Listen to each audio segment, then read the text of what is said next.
Welcome to Pakistani real action. तो कैसे हैं आप सब? उम्मीद है आप सब बढ़िया होंगे, मजे में होंगे, खुश होंगे, आबाद होंगे। मेरा नाम है मुदस्सिर। मैं मुबश्शिर। सो गाइस, आज की वीडियो काफी ज्यादा इंटरेस्टिंग होने लगी है, बहुत ज्यादा ये वीडियो रिक्वेस्टेड भी है। तो सीधा वीडियो की टाइटल की तरफ आते हैं, जो कि है अमेरिका की धमकी के देने के बाद भी क्यों दे रहा है भारत रशिया का साथ। Why should India help Russia.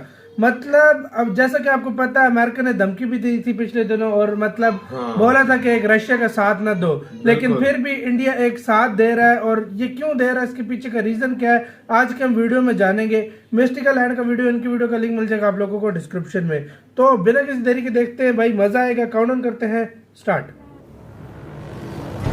दोस्तों, रूस और यूक्रेन की जंग को लगभग 20 दिन से ज्यादा होने को आ गए, लेकिन अब भी जंग की स्थिति साफ नहीं हो पा रही है। शुरुआत में जहां रशिया बड़ी आसानी से इस जंग को जीतने का दावा कर रहा था, लेकिन आज एक लेवल पर आकर उसी की स्थिति खराब होने लगी है। और ऐसे हालत में यूक्रेन के साथ तो लगभग यूरोप के सभी बड़े देश और अमेरिका, लेकिन इस बार रूस के पास कोई भी बड़ा साथी देश दिखाई नहीं दे रहा है। एक वक्त में जहाँ चाइना रूस की तरफ से अपना हाथ बढ़ाता हुआ नजर आ रहा था, लेकिन वो भी इस समय पूरे सीन से लगभग गायब ही है। इसलिए रशिया अपनी बिगड़ती हुई अर्थव्यवस्था और कई चीजों के सैंक्शन के बाद एक तरह से अपने सबसे पुराने दोस्त भारत की तरफ देख रहा है। लेकिन यहीं पर सवाल उठता है कि क्या भारत को रशिया का साथ देना चाहिए या नहीं देना चाहिए। अगर बात भारत की करें तो भारत हमेशा से एक अहिंसक देश रहा है, जहां दूसरे देशों पर युद्ध करना, उनके बॉर्डर को अपने हिस्से में मिलाने जैसे षड्यंत्र नहीं हुए, क्योंकि भारत वो देश है जहां गांधी के विचारों को दर्जा दिया जाता है। लेकिन ऐसी स्थिति में जब रूस ने यूक्रेन पर हमला कर दिया है और वो लगातार यूक्रेन पर बमबारी कर रहा है, तो भारत का रोल यहाँ बहुत इंटरेस्टिंग हो जाता है दोस्तों, क्योंकि अपनी विचारधारा और नीतियों के हिसाब से भारत को एक तरह से यूक्रेन का साथ देना चाहिए। लेकिन अगर भारत यहाँ यूक्रेन का साथ देता है तो वो एक तरह से अपने सबसे पुराने दोस्त का साथ गंवा देगा।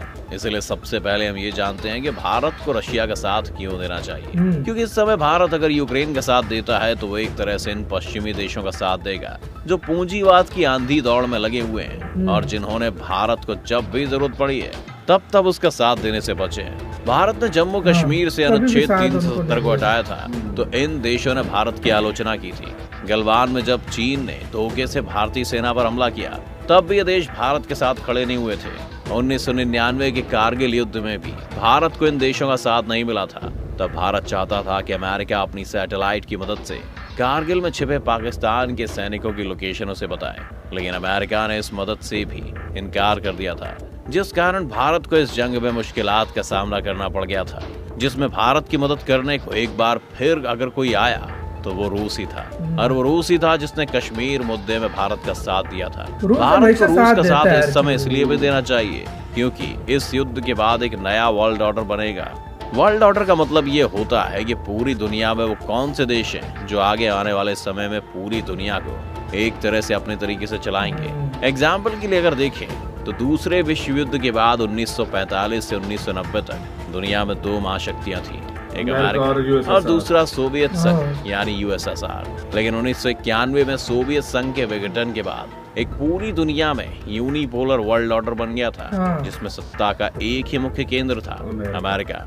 लेकिन इस जंग को अगर गौर से देखें तो एक तरह इस जंग से अब रशिया ने इस वर्ल्ड ऑर्डर को खुली चुनौती दे दी है। यानी कि अगर रूस को कोई सपोर्ट करता है तो आने वाले समय में नए वर्ल्ड ऑर्डर में उस देश का रोल काफी अहम होगा। इसलिए इसमें भारत का भी हित है, क्योंकि इस युद्ध के बाद एक मल्टीपोलर वर्ल्ड उभर कर आएगा, जिसमें अमेरिका और रशिया के अलावा भारत, चीन और यूरोपीय देशों की भूमिका अहम हो जाएगी। इसके अलावा इस मल्टीपोलर वर्ल्ड में रशिया की भूमिका भारत के लिए इम्पोर्टेंट बनी रहेगी। जब दो देशों के बीच में युद्ध होता है तो लाइन ऑफ फायर में सिर्फ सैनिक नहीं होते, बल्कि एक देश की अर्थव्यवस्था भी इस दायरे में आ जाती है। और इस युद्ध में भी ऐसा ही हो रहा है। इस युद्ध की वजह से रूस की करेंसी रूबल को काफी नुकसान पहुंचा है और आज की स्थिति में भारत के रुपए की स्थिति रशिया के रूबल से बेहतर है, यानी रुपया रूबल पर भारी साबित हो रहा है। युद्ध शुरू होने से पहले 22 जनवरी को $1 लगभग 79 रूबल के बराबर था, लेकिन आज $1 109 रूबल के बराबर हो चुका है। आसान भाषा में कहें तो अगर आपके पास $1 है और आप इसे रशिया की करेंसी में एक्सचेंज कराते हैं तो बदले में आपको $1 के लिए 109 रूबल मिल जाएंगे, जबकि 10 दिन पहले $1 के बदले लगभग 80 रूबल मिलते थे।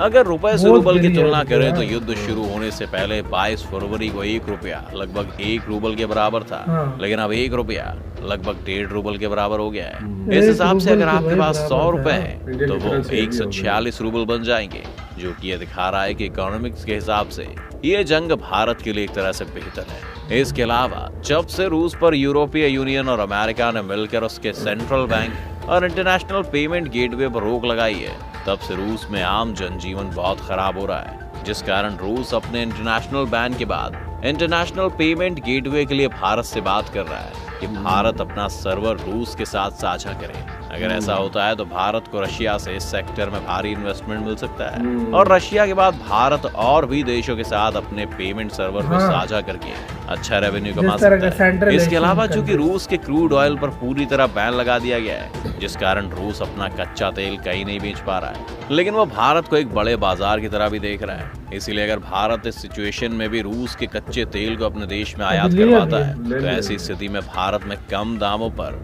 भारी मात्रा में कच्चा तेल मिल जाएगा, जिसके बाद भारत में पेट्रोल और डीजल के बढ़ते दामों को रोकने में कोई मुश्किल नहीं आएगी। इन सब बातों के अलावा अभी अगर हम ये देखें कि हमें रूस की इस समय मदद क्यों करनी चाहिए, तो हमें ये नहीं भूलना चाहिए कि रशिया ने भारत की सैन्य शक्ति को मजबूत करने के लिए हर वो मदद की थी जिससे कि भारत आजादी के बाद करीब 3 जंग भी लड़ सका और वो दुश्मन को दिखा भी सका कि अब वो किसी से कमजोर नहीं है। तब से लेकर आज तक भारत की आर्मी हथियारों के लिए रूस पर ही डिपेंड रही है, चाहे वो थल सेना की T-72 टैंक या T-90 टैंक या फिर AK-203 राइफल या फिर वायुसेना के मिग लड़ाकू विमान या दुनिया के सर्वश्रेष्ठ फाइटर जेट सुखोई, सब भारत ने रूस से लिए हैं। इसके अलावा नौसेना के युद्धपोत या फिर किलो क्लास पनडुब्बियां सब रूस भारत को मुहैया कराएंगे। इसके साथ ही साथ दुनिया भर के प्रतिबंधों के बावजूद वो रूस ही था जिसने भारत को अपनी समुद्री सरहदों की सुरक्षा के लिए एटॉमिक सबमरीन INS चक्र तक लीज पर दे रखी है। इसके अलावा दुनिया की सबसे मजबूत मिसाइल प्रणाली S-400 भी भारत रूस से ही ले रहा है। इसीलिए अगर आज भारत रूस का साथ देता है तो मॉरली और पॉलिटिकली दोनों तरह से सही होगा। आपकी इस बारे में क्या राय है, मैं कमेंट करके जरूर बताएं। साथ ही इस वीडियो को लाइक। इसी के साथ ये वीडियो खत्म। ओरिजिनल वीडियो का लिंक मिल जाएगा आप लोगों को। इंडिया साथ देगा नहीं, इंडिया साथ दे रहा है, दे भी रहा है तो यार देखा जाए ना, हमेशा ऐसे टफ वक्त पर सिर्फ एक कंट्री इंडिया के साथ खड़ा हुआ, वो था रूस। मैं कहता हूँ पूरी दुनिया एक तरफ होती थी और एक तरफ रूस अकेला खाली बचाता था। तो मतलब आज आप देखो भाई कि मतलब आज इंडिया, लेकिन आज भी सिचुएशन उस लिहाज से अगर देखा जाए ना, तो इस टाइम अगर सही चोटी के 2 देश अगर खड़े हुए हैं, एक चाइना और एक इंडिया है, जो दोनों मतलब इंडिया के रशिया का साथ दे रहे हैं इस टाइम, जो सबसे ज्यादा मेरे ख्याल में चाइना बीच में कभी कभी पीछे हट जाता है, लेकिन फिर भी इंडिया साथ दे रहा है और हर मंच पर दे रहा है। मतलब एब्सटेंड करना एक किस्म का एक साथ ही होता है। और दूसरी बात ये कि यार अभी क्रूड ऑयल भी खरीद रहा है और यार इससे इंडिया को भी फायदा है, लेकिन इंडिया फायदा ये नहीं देख रहा। मैं तुम्हें एक बात बताऊं, इंडिया ऐसा देश नहीं है कि किसी का फायदा मतलब उसकी मजबूरी से फायदा उठाए, मजबूरी से फायदा उठाए, वो उसकी मतलब जो इकोनॉमी है उसको बचाने के चक्कर में उससे ये चीजें खरीद रहा है। बिल्कुल ठीक है, माना इंडिया को इससे उनसे सस्ते दामों में सब कुछ मिलेगा, लेकिन उस रशिया ने ये इंडिया को बोला है कि मैं, और किसी देश को नहीं इंडिया को बोला है कि मैं तुम्हें सस्ता क्रूड ऑयल। आप लोगों से हमारा क्वेश्चन है कि आप क्या कहते हैं कि रशिया का साथ देना चाहिए भारत को या नहीं, छोड़ देना चाहिए?